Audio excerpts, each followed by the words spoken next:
হচ্ছে যে আগামীকালকে ঢাকাতে বৃহত্তর কর্মসূচি ঘোষণা করা হয়েছে, সেখানে আপনারা উপস্থিত থাকবেন। আসলে আপনাদের প্রস্তুতিটা কেমন কালকের জন্য? কালকের জন্য আমাদের প্রস্তুতি সর্বোচ্চ।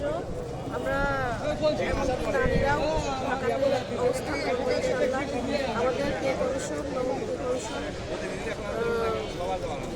গঠন করার পরেই প্রজ্ঞাপন করার দেওয়ার পরেই আমরা এটাই আমাদের দাবি। এখন আমরা আজকেও এই যে আজকে আমরা এখানে অবস্থান করছি শুধুমাত্র আমাদের নবম পে স্কেল যাতে সরকার আমাদেরকে দিয়ে দেয় এই কারণে।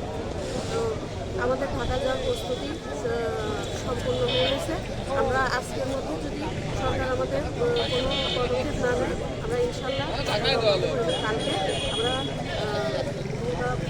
আমরা ঢাকাতে আমাদের আন্দোলনে সমবেত হতে।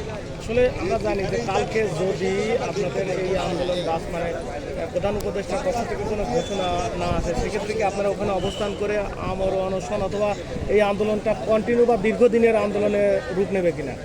জি, অবশ্যই আমাদের প্রধান উপদেষ্টা যদি আমাদের আন্দোলন মেনে না নেন, তাহলে আমরা ওখানে অবশ্যই, যেহেতু আমাদের নাম হচ্ছে ভুকা আন্দোলন, তো আমরা অবশ্যই ওখানে অনশনের পথেই হাঁটবো এবং কঠোর থেকে কঠোর কর্মসূচি পালন করবো। আমাদের নেতৃবৃন্দ যা আমাদের আদেশ দেবেন আমরা সেভাবেই চালাবো আন্দোলন।